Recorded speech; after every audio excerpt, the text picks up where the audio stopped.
إِنَّا أَعْطَيْنَاكَ الْكَوْثَرَ. We've given you the greatest, the most abundant good. You're the best person I've ever known, best friend I've never met. Your sincerity to me is blinding, enough to completely canvas the world with drapes that read respect, honor, love, protect, while creating a window for me to zoom in on the important things, but those are the things that I forget or neglect. I will do better.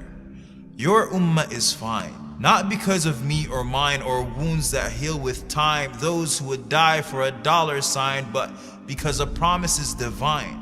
So when we feel like we're at our worst and our sadness would cause our hearts to burst, it feels like there are times when there are angels within our lines, or hovering over squares with chance of freedom in the air, and though tyrants may step on our necks, we smile, for history has always been on our side. Yours is an ummah that simply does not die. I am sorry for my weakness, for every time I've been ashamed of your name and asked someone to call me Mo, for not knowing enough about you to defend you when they drew cartoons or accused you with the most heinous of accusations, for not getting over my distaste of reading and waiting for Hollywood to put you on the big screen so I could know something about you.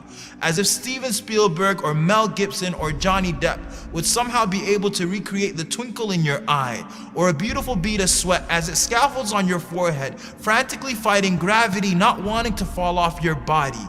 I keep thinking of seeing you. And if you would smile at me, the thought gives me goosebumps.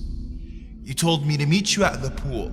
So on that day, I hope and pray that I will see you through the crowd, that no angels barricade me as I sprint at breakneck speed. I hope you recognize it's me. I will crowd the companions to get access to your vision. I will obey my thirst by quenching it from your hand. So until that day, I will pray. I will stand and I will pray as if my feet are holding the earth from splitting. If I make it, I cry at the thought of seeing you. For I know the words that I used to read from books with all too thin pages will do no justice to your voice, your scent, your touch, your face. My messenger of Allah has always existed between the curves and dots of the Arabic alphabet. So Muhammad ibn Abdullah in 3D and whatever other dimensions the hereafter brings with it will be an overboard of senses.